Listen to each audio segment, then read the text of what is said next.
Hello everyone and welcome to another Declare a Behaviour video on the First Steps courses page. This lesson is all about counting winners, which is something you specifically do in no trumps in order to help you plan how you're going to play the hand.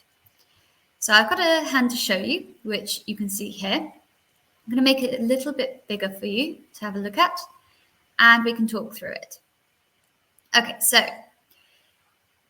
here's the bidding up in the corner. You are south and you've opened one diamond because that's your longest suit and you've got an unbalanced hand. Partner bids a spade. You're not interested in spades, so you just think, okay, well, I have a single suited hand. I've got a minimum because I've only got 14 points. So I'm just going to bid 2 diamonds to say, not got anything particular to say apart from I've got lots of diamonds. Okay, so now partners bid 3 diamonds. So what does 3 diamonds mean? Well, they haven't passed, so they've got to have some points, but they also haven't bid a game, nor have they bid anything that we particularly have to respond to. Remember, if partner bids a suit that's already been bid in the auction, that's non-forcing. So we are allowed to pass this. It must be an invitational bid. And as we know, the main priority, if we find out that our fit is in a minor, is to decide whether we can play in 3 no trumps or not before we commit to playing in the minor. So we have a look at our hand and we think, well, have we got all the suits covered? We know that diamonds are okay, our partners bid spades, and we've got some stuff in hearts and clubs.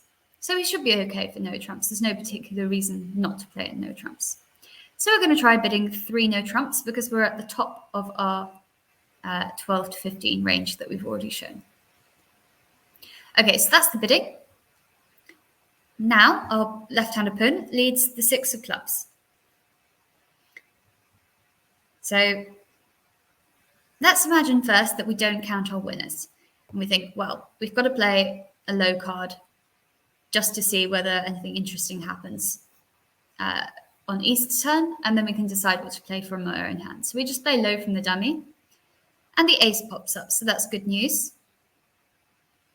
They play another one back, and we're forced to win our king. So now we think, okay, that's great. Well, the king is a winner. We've got the queen of clubs, and we've got the ace king of spades. That's all looking pretty good. So we get very excited now, and we can play a couple of rounds of spades.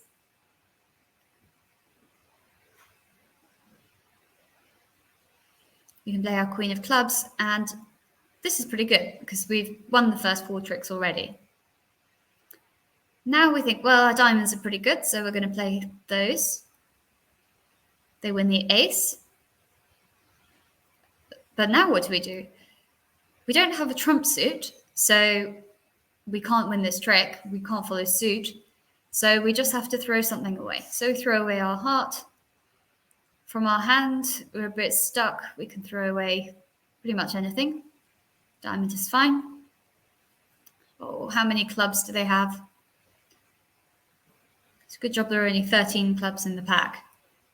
But here we go. Feeling a bit helpless. Some of you might have felt this horrible no trump feeling before where you can't do anything. Okay, now they're taking another ace. How many tricks do these defenders have? Quite a lot. And a spade. Oh, they've got spades as well. Starting to get a bit uncomfortable to throw things away now. Now we're going to have to guess which card East has left because they're about to win the trick. So if they have a heart left, we have to keep our heart. And if they have a diamond left, we have to keep our diamond. But we have got a diamond in the dummy to keep, so we're going to try throwing away our diamond and hope that the 7 is high enough if East does have a diamond. Okay, they had a heart. So we made the right decision, but it still wasn't enough. We still only took 5 tricks, which is not very good when we wanted to take 9 because we just lost 4 tricks. Well, we went down by 4 tricks, so that's quite a lot. Okay, let's have another go because that didn't go very well. This time we're going to be concentrating extra hard. Okay. So West leads the 6 of clubs again. Now this time, rather than just thinking, well, there's no reason to do anything other than play low, we decide to take a moment, stop and think, and count our winners. Because we might find that something surprising happens and we're required to do something now, or we just want to hide from the opponents that we're actually thinking about the hand in general. If we only ever think on trick one when we have something to think about in that particular suit, then the opponents will be able to work out when we have a problem in the suit. So we don't want to give them that satisfaction. So let's think. We certainly have a club trick now that they've led one, because they've helped us out a little bit. So if East plays low, or something lower than the king, then we'll be able to win our king immediately. But if East plays the ace, then we'll have two tricks in the suit.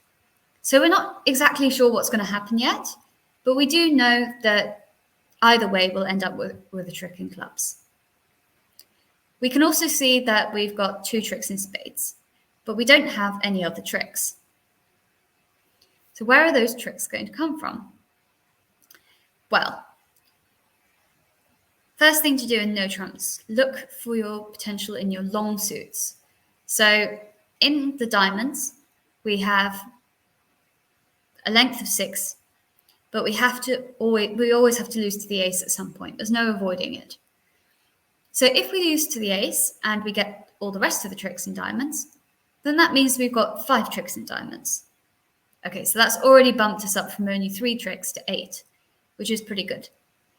And then all we need is either a second club trick, which will come if East plays the ace, or if West has the ace, and we get to play through West towards our queen, which is something we're going to discuss a little bit later on in this course. The other alternative is that we might be able to push out the ace of hearts for our ninth trick. Once the ace of hearts is gone, we'll have the queen and the jack. So depending on exactly what happens, we may even make 10, but I'd settle for 9 for now because we don't have very many top tricks, sure tricks, certain tricks, whatever you want to call them, winners. So we play low. This is going to affect how the hand goes in general. And now East plays the ace. So we can breathe a sigh of relief. We now have 2 tricks in clubs and 2 tricks in spades, which is 4. So we just need to make these 5 diamond tricks to make our contract. So they play a club back. And now we immediately start working on pushing out the ace of diamonds.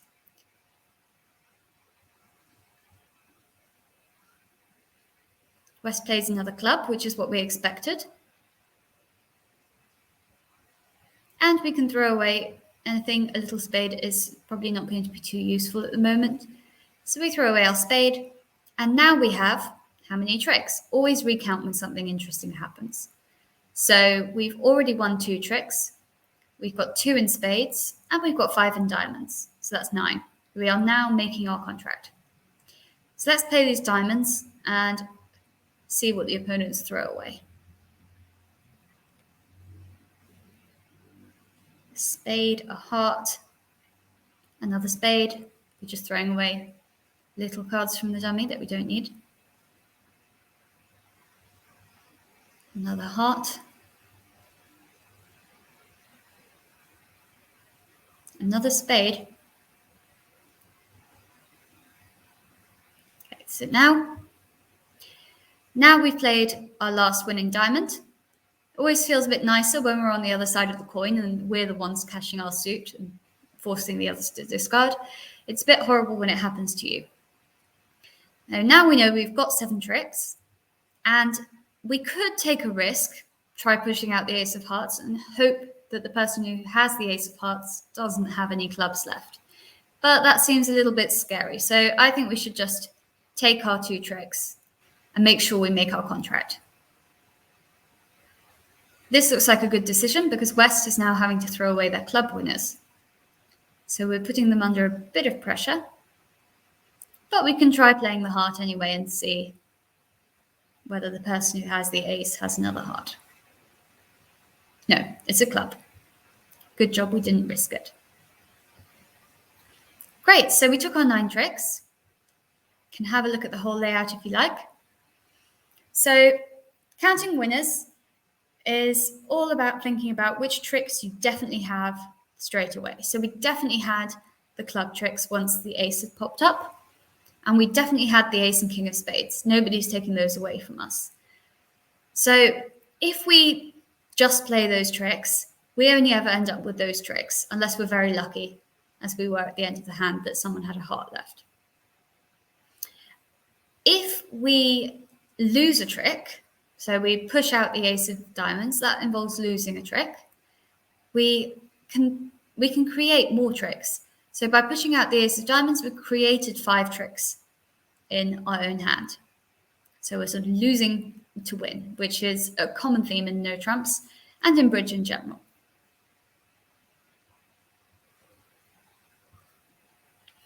I hope you enjoyed that hand. Some of it might have been a little bit scary. It can be scary to deliberately lose tricks, but you'll find that as you get used to it, it becomes more and more natural. If you want to learn more about how to count winners and how to use the information, then you can see more on this page. And there's a quiz as well, so you should be able to practice using your little quiz. And yeah, I hope you enjoy. I hope that all made sense. Bye.